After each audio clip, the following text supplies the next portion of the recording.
Hello, welcome to the Single African Market. This program is proudly associated with the 4 Better Business Together program. That's the 4BBT program that was initiated by the UNDP as well as the ICC, the International Chamber of Commerce, the world's largest association of businesses with about 45 million businesses across the entire globe, together with the Business for Peace Foundation all the way in Norway.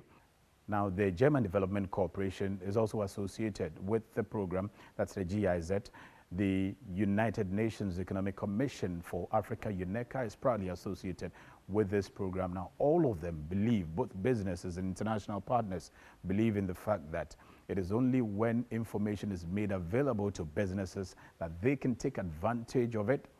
That's the African Continental Free Trade Agreement, use it effectively for the benefit of their state as well as the continent at large. The government of Ghana is solidly behind this because they believe equally in the fact that when businesses get to know a lot more about the African Continental Free Trade Agreement, they should be able to use it effectively for Ghana and Africa.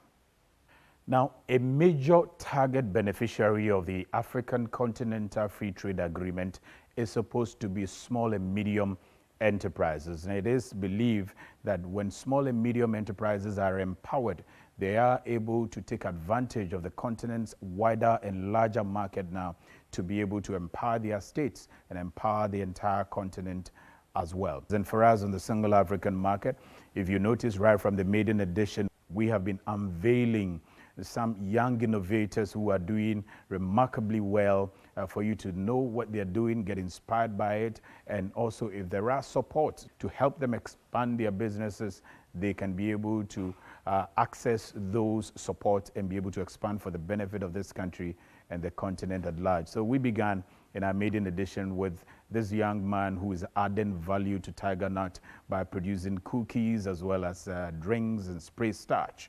All the way till now, we've had about 4 of them. This week, we're going to tell you what opportunities have been created for some of these young innovators, small and medium enterprises as well, so that they can be able to access them, take advantage of them, expand, and be able to scale up. In the meantime, let's take advantage and bring you an omnibus of the innovators that we have unveiled on this platform thus far. We are motivated by the call to help unlock the potentials of SMEs in helping Africa to recover from COVID-19 by creating employment for the youth and reducing poverty. So we began by unearthing young innovators, startups, and so on. And our first innovator is adding value to Tiger Nuts by producing biscuits, drinks, and spray starch from Tiger Nuts.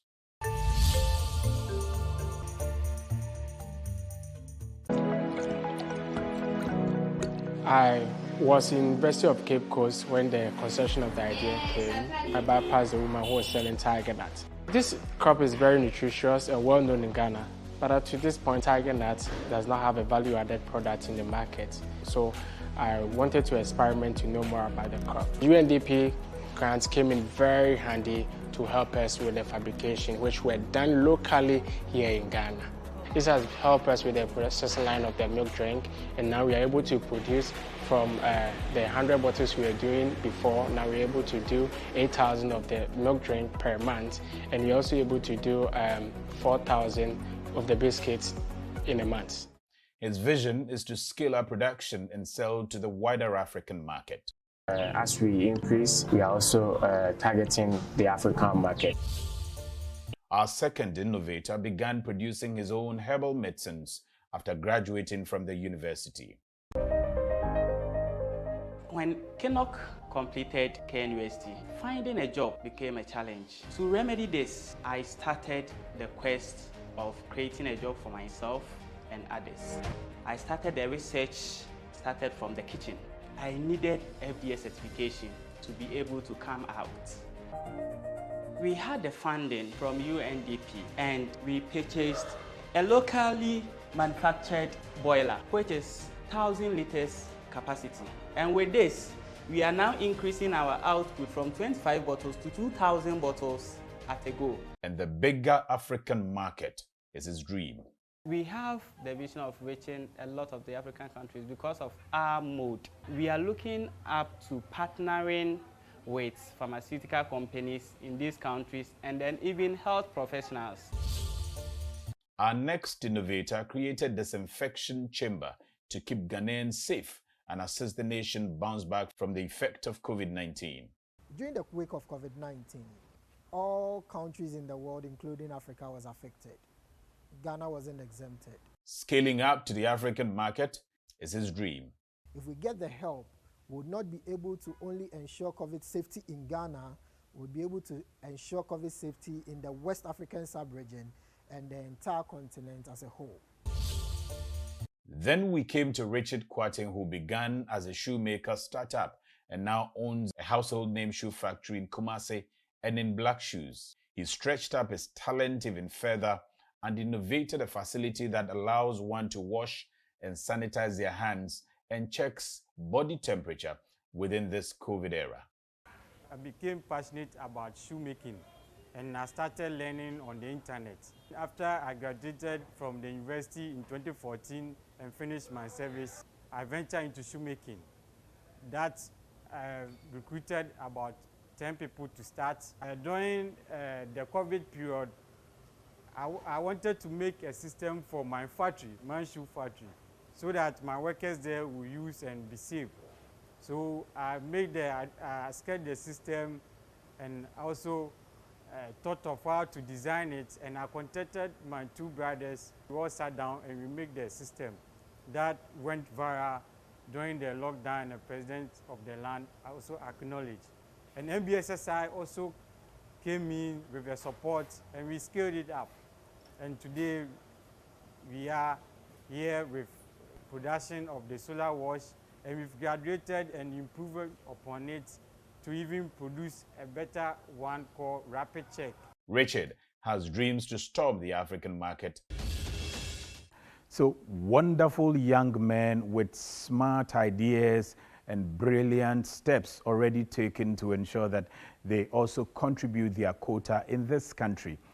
Opening up the market, employ people and all of that, and eradicate poverty, which is the target of everybody. We don't want to see people struggle when, there can be ideas that can be churned out and people can benefit from them.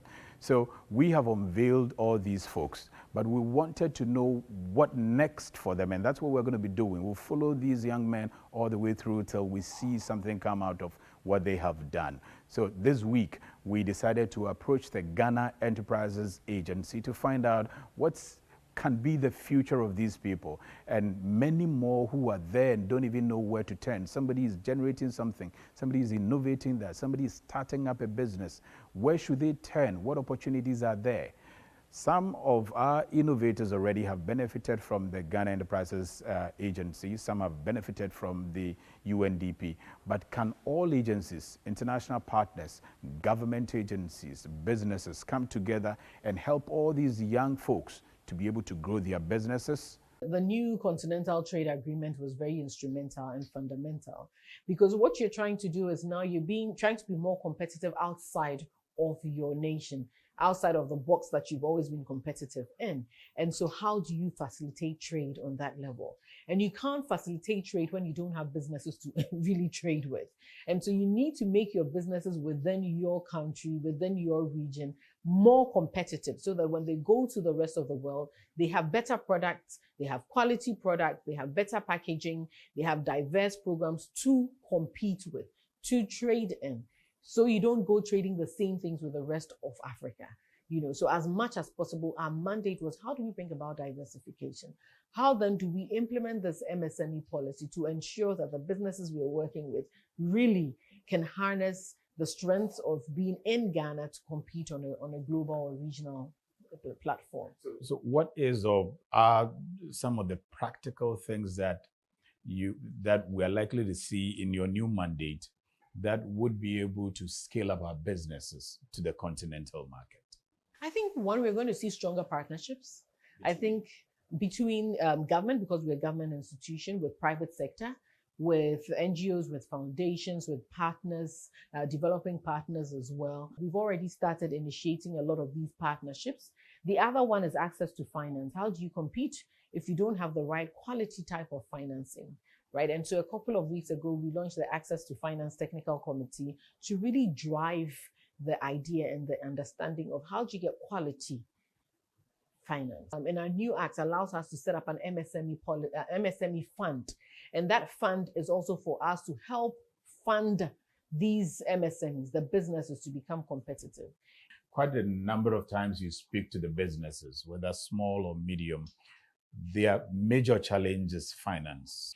What is the new wave when it comes to funding? I think that we're doing a lot.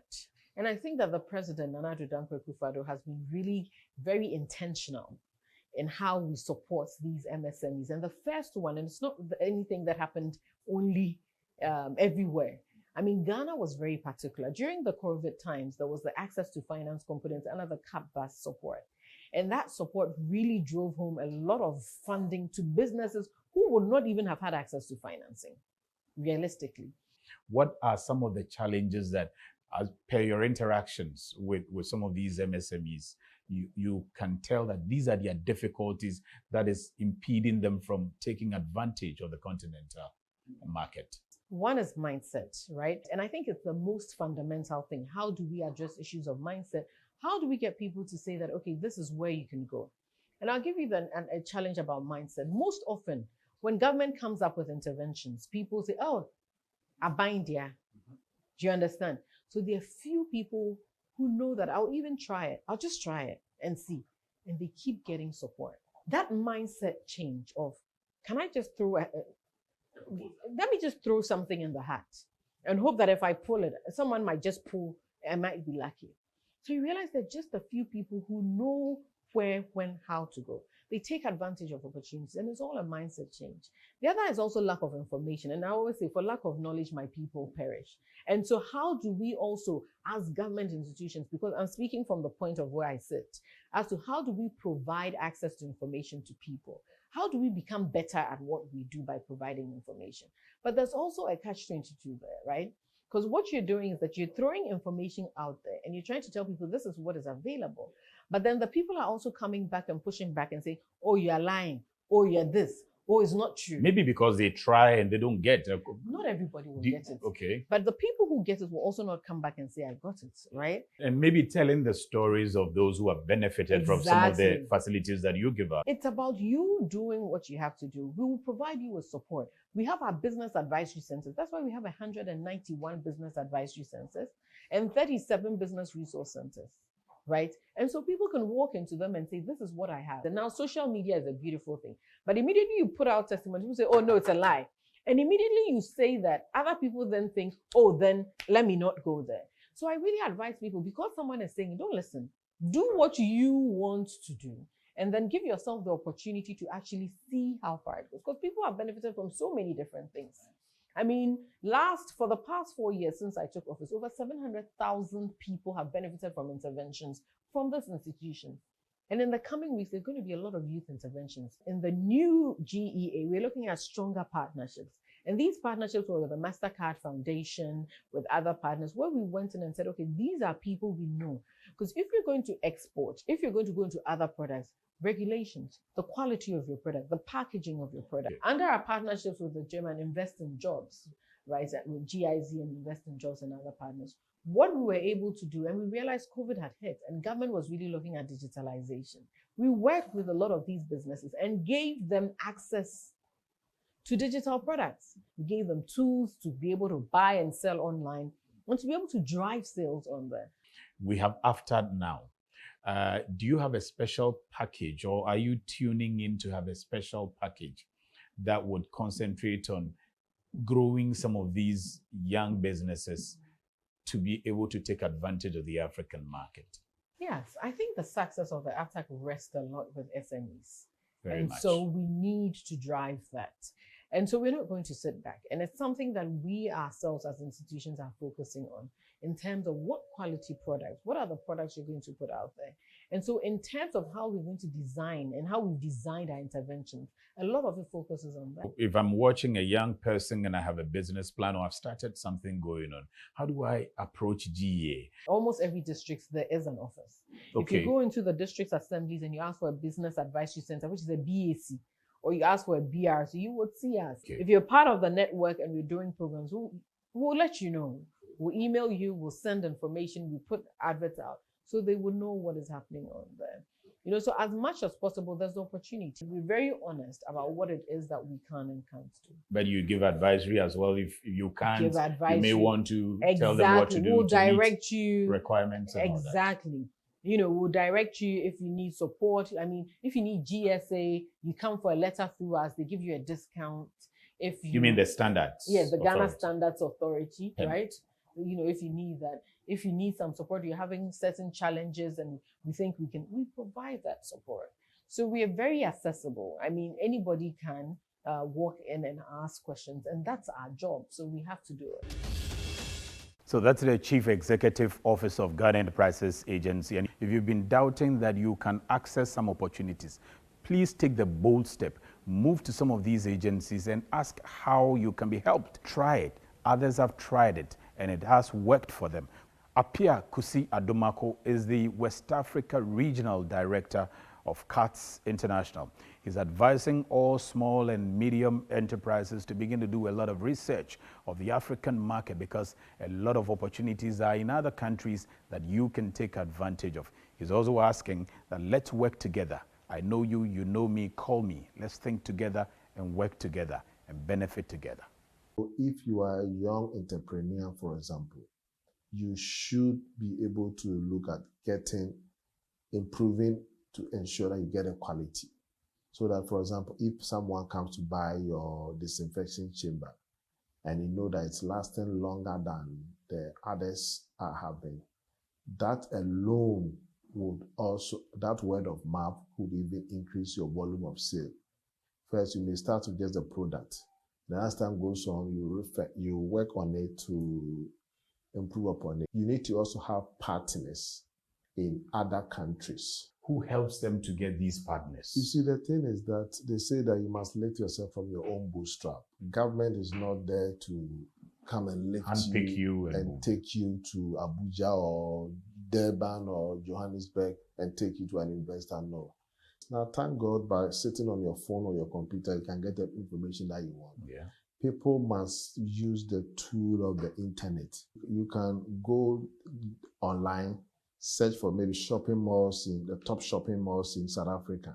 And then you drill down, you can be looking for contact and facility managers and others. And you start sending mails and branding yourself, sending a very good profile of yourself in a brochure. And sometimes one thing you may have to do is that you have to go for international fair. Dubai may be expensive to go there, but even Abuja or South Africa or even Accra International Conference, they do a lot of expo. Yeah. Bring your product there. Somebody who has come is not coming to buy anything. The person has come to scout for young and incipient products that just come, that is being finalized, yeah. And then to buy into it and become a stake in the product.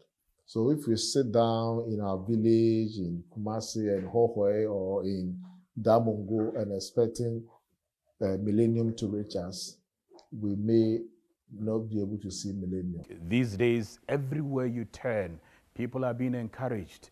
Ghanaians are being encouraged. Africans are being encouraged to trade among ourselves, produce more, remain competitive. That is being drummed into the minds of every Ghanaian and every African. You must open your ears wide and listen and soak it deep down and act on it. This week at the Ghana Industrial Summit and Exhibition, the presidential advisor, Honorable Yao Osafo-Maafo, made a call and an advice to all businesses to remain competitive. Don't just produce because everybody is being urged to produce. You just produce. Produce and remain competitive in order to be able to stand firm in this wave of the African Continental Free Trade Area.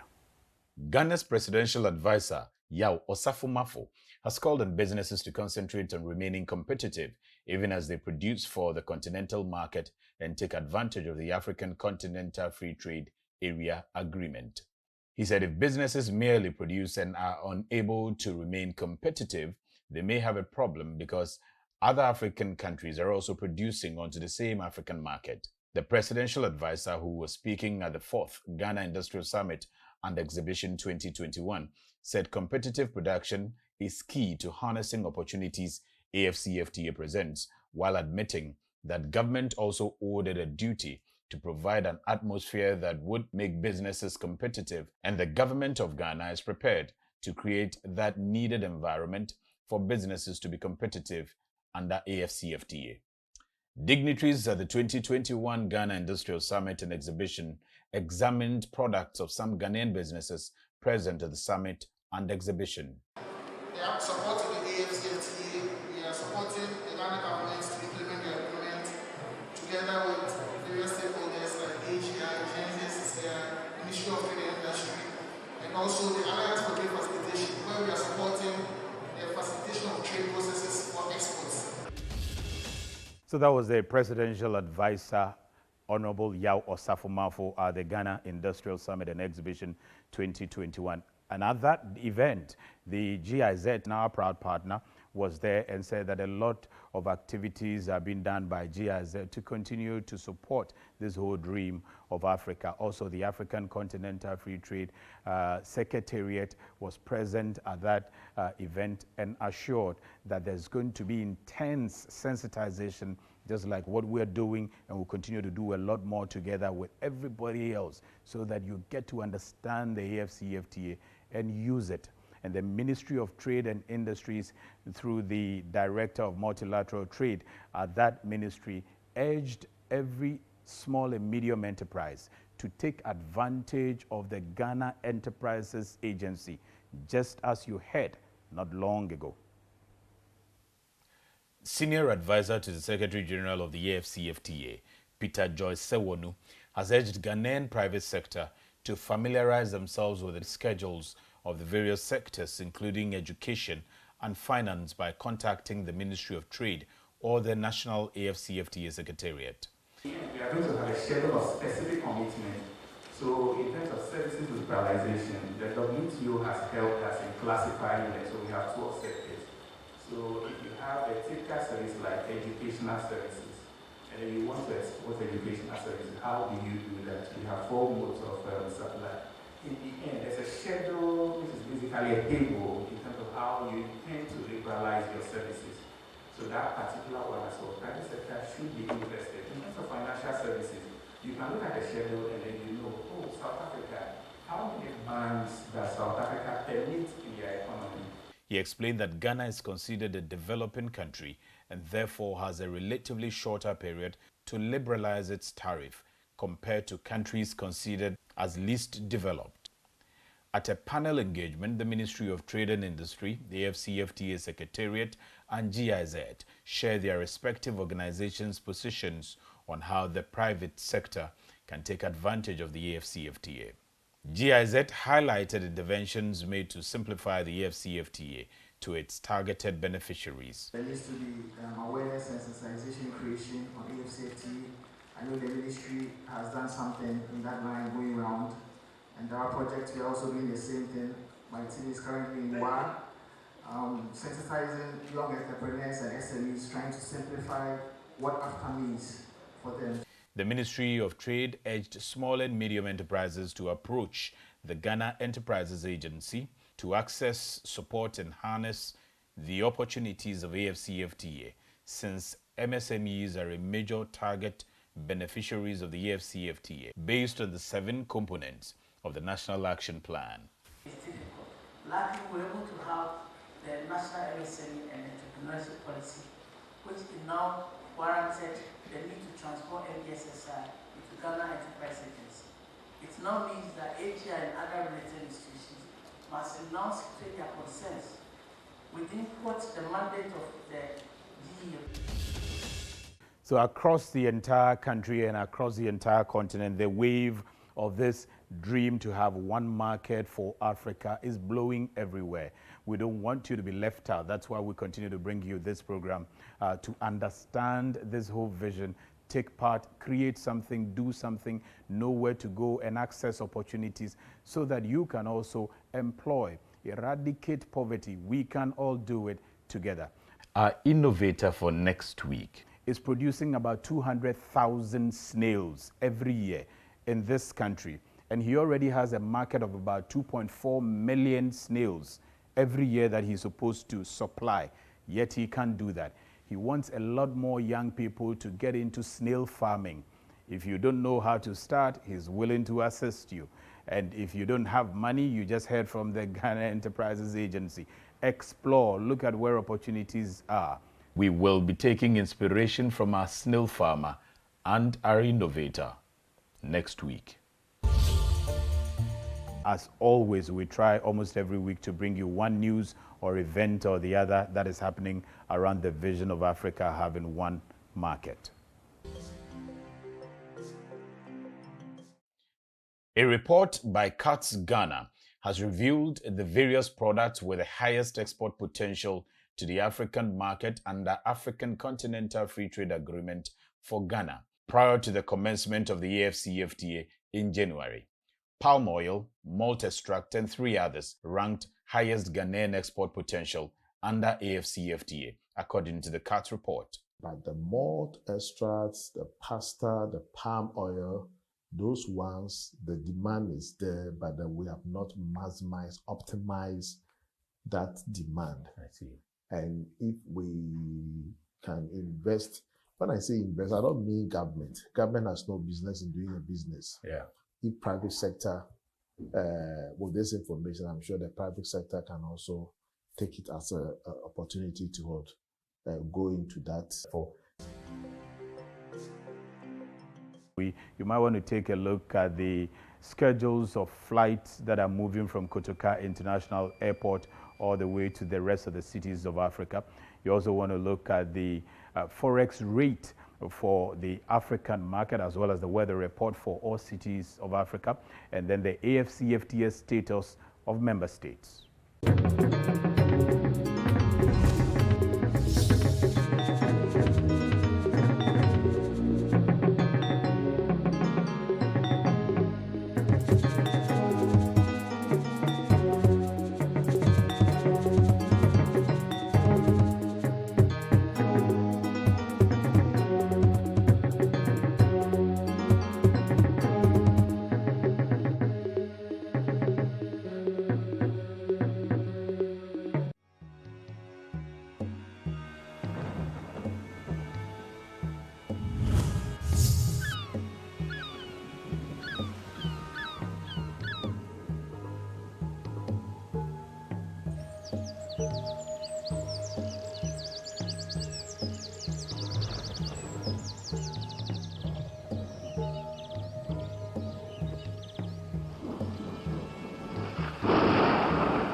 Thanks for being with us on the Single African Market. Now, I want to encourage you to continue to stay with us on this platform, because we're going to step by step walk all of us through the steps to get to the dreamland of having one continental market. And you don't have to be left behind. You need to tag along, because it is possible. Thanks for watching. I'll see you same time next week. Let the Africa rise and stand in the name of great Africa. It's a fight and conquer now.